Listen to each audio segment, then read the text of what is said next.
တခါတော့အင်တာနက်ပေါ်မှာထူးဆန်းတဲ့ပုံရိပ်တစ်ခုပြန်လှန်လာခဲ့တယ်။အရန်ရှည်ပြီးမျက်နှာမရှိတဲ့လူတစ်ယောက်အနက်ရောင်ဝတ်ဆောင်ဝတ်ဆင်ထားတယ်။သူ့နာမည်က Slender Man တဲ့အစပိုင်းမှာလူတွေကအဲ့ဒါကိုစမ်းတော့ကြတယ်လို့ပဲထင်ခဲ့ကြတယ်။အင်တာနက်ဆက်လန်တစ်ခုလိုပဲထင်ခဲ့ကြတယ်။ဒါပေမဲ့တဖြည်းဖြည်းနဲ့တချို့လူတွေကစတင်ပြောလာကြတယ်။ငါသူ့ကိုတကယ်မြင်ခဲ့တယ်။တစ်တော်ထဲမှာရပ်နေတာတွေ့တယ်။ငါနောက်ကိုလည်းလိုက်လာတယ်။တနေ့မှကျောင်းသားတစုတစ်တော်ထဲကိုတွားလေကြတယ်။အစပိုင်းမှာရေမောနေကြတယ်။ပေါင်တွေတင်ကြတယ်။ဒါပေမဲ့အချင်းချလာတဲ့နေ့လေကအေးလာတယ်။တစ်ပင်တွေကြားထဲမှာတခုခုရှိနေတယ်လို့ခံစားလာတယ်။အဲ့ဒီအချိန်မှာကလေးတယောက်ကတဖြည်းဖြည်းပြောတယ်။ဟိုမှာဘာကြီးလဲအဝေးမှာ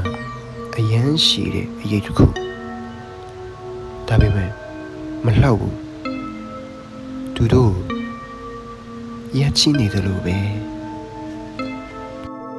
အဲ့ဒီအချိန်မှာသူတို့စပြေးတော့တာပဲဒါပေမဲ့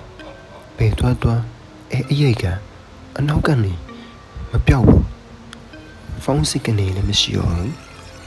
လမ်းတွေလည်းအရန်ရှုပ်ထွေးလာအချိန်တော့မသိတော့ဘူးနောက်နေ့မနေ့မှာရဲတွေရောက်လာတယ်ဒါပေမဲ့ကလေးတွေမရှိတော့ခြေရတွေလည်းပျောက်နေ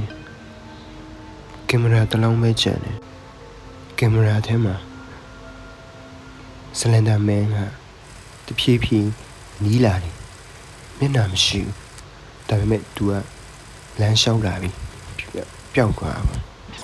နောက်ပိုင်းမှာလူတွေပြောကြတယ်Slender Manဆိုတာလူမဟုတ်ဘူးတဲ့ကြောက်စိတ်ကနေဖြစ်လာတဲ့တခုခုကလိုက်နေတယ်လို့ချိနေတယ်လို့ခံစားရတဲ့ခံစားချက်တစ်တော်ထဲမှာပေါ်တဲ့အရေးလိုပဲအနက်ရောင်ပုံစံနဲ့မြင်မိတဲ့သူကိုပဲအနောက်ကနေလိုက်တယ်ဒါပေမဲ့အဆူဆောင်ကသူကမမြင်ရတဲ့အချိန်တွေမှာလေရှိနေတတ်တယ်ဆိုရယ်အခုဒီလူတွေပြောနေကြတော့သူ့ကိုမကြည့်နဲ့ကြည့်မိရင်သူကမင်းကိုတီးသွားတယ်မင်းနောက်ကိုလိုက်လာလိမ့်မယ်Slender Man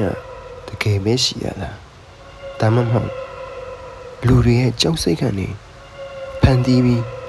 ပေါ်လာတဲ့အရေးလားထင်မြင်ချက်လေးပြောခဲ့ပါအောင်ဗျအဆုံးထိနားထောင်ပေးတဲ့အတွက်ကျေးဇူးတင်ပါတယ်ခင်ဗျာ